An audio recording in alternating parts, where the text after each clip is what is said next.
खगेन्द्र सुनवार आज नक्खु कारागारभित्र रविलाई भेट्न गएको थियो। रविसँग भेट भएपछि बाहिर निस्केर उहाँले के भन्दै हुनुहुन्छ त यो भिडियो एकपटक सुनौँ है साथीहरू। यदि कोही मान्छे भित्र बस्दिएर रवि लामिछानेलाई छोड्न मिल्छ भने म पनि निर्वाचन आयोगले सर्टिफिकेट दिएको एउटा पार्टीको सभापति हुँ। म भित्र बसेर रवि लामिछानेलाई छोड्दिन मिल्छ भने म रवि लामिछानेको ठाउँमा गएर जेलमा बस्न तयार छु। मलाई भित्र राखेर रवि लामिछानेलाई छोड्दिन मिल्छ भने छोड्दिनुस् भन्न चाहिँ म यो कुरा चाहन्छु। मैले सांसद बस्छु भनेको होइन, म कैदी भएर बस्छु भनेको छु भने योभन्दा ऐक्यबद्धता योभन्दा सहभागिता के हुन सक्छ। हामीले यति मात्र भनेको कि त्यही अदालतको कानुनले रवि लामिछानेलाई सेक्ने अनि त्यही अदालतको कानुनले कांग्रेस एमालेलाई नदेख्ने कस्तो खालको कानुन हो श्रीमान भनेर सोध्न मात्र खोजे। फेरि यो बोले बात फेरि अदालतको मानहानिको मुद्दा लाग्ला। मेरो अदालतलाई भन्नु केही पनि छैन। मेरो यहाँबाट भन्नु यति मात्रै छ कि अदालत जनताको अदालत भनेर निष्पक्ष भनेर छानबिन गरिनुपर्छ। र अर्को कुरा, मैले आज यो कारागारको गेटमा उभिएर रवि लामिछाने साँच्चीकै दोषी छन् भने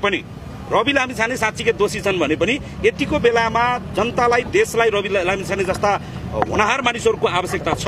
यदि कोही मान्छे भित्र बस्दिएर रवि लामिछानेलाई छोड्न मिल्छ भने म पनि निर्वाचन आयोगले सर्टिफिकेट दिएको एउटा पार्टीको सभापति हुँ। म भित्र बसेर रवि लामिछानेलाई छोड्दिन मिल्छ भने म रवि लामिछानेको ठाउँमा गएर जेलमा बस्न तयार छु।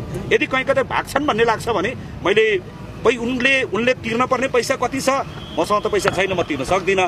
तर उनको ठाउँमा कोही गएर भित्रको जेल कुरेर बस्दिनुपर्छ भने आजको मितिमा चाहिँ म रवि लामिछानेको ठाउँमा भित्र गएर जेलमा कुरेर उनलाई यो अहिले देशले जुन खालको सङ्कट बेहोरिरहेको छ यो सङ्कटबाट बाहिर ल्याउने सन्दर्भमा यतिको होनहार एउटा नेतृत्व चाहिन्छ भन्ने चाहिँ त्यो मैले महसुस गरेको छु। त्यसैले मिल्छ भने म आज यो मिडियाबाट जनताको अदालतको यो कठघारामा उभिएर चाहिँ मलाई भित्र राखेर रवि लामिछानेलाई छोड्दिन मिल्छ भने छोड्दिनुस् भन्न चाहिँ म यो कुरा चाहन्छु। त्यसैले दुई तीनवटा कुरा चाहिँ तपाईँले अहिले गरेको प्रश्नमा चाहिँ एउटा रवि लामिछानेमाथि कांग्रेस एमालेले गरेको राजनैतिक प्रतिशोधको विरुद्धमा सबै जनता एकचोटि नखुमाएर उभिनुपर्छ। सबैले एकचोटि रवि लामिछानेलाई हेर्नुपर्छ। दोस्रो, गगन थापा आरोजु देउवाहरूले गरेको बदमाशीका विरुद्धमा पनि छानबिन हुनुपर्छ र उनीहरूले गरेको अपराधका बारेमा पनि छानबिन हुनुपर्छ। तेस्रो, रवि लामिछानेहरूको पक्षमा हामी उभिँदै गर्दा बाहिर मात्र होइन हामी जेलभित्र बसेर पनि उनलाई छोड्न मिल्छ भने तेस्रो कुरा उनलाई छोडिदिँदा हुन्छ। चौथो कुरा चाहिँ तपाईँले भनेको जस्तो आसन्न निर्वाचनमा नयाँ राजनैतिक दलहरू कसरी जान्छन् भन्ने क्रममा चाहिँ आसन्न निर्वाचनमा नयाँ खुलेका सबै राजनैतिक दलहरू एक टिप्टामा उभिएर जानुपर्छ।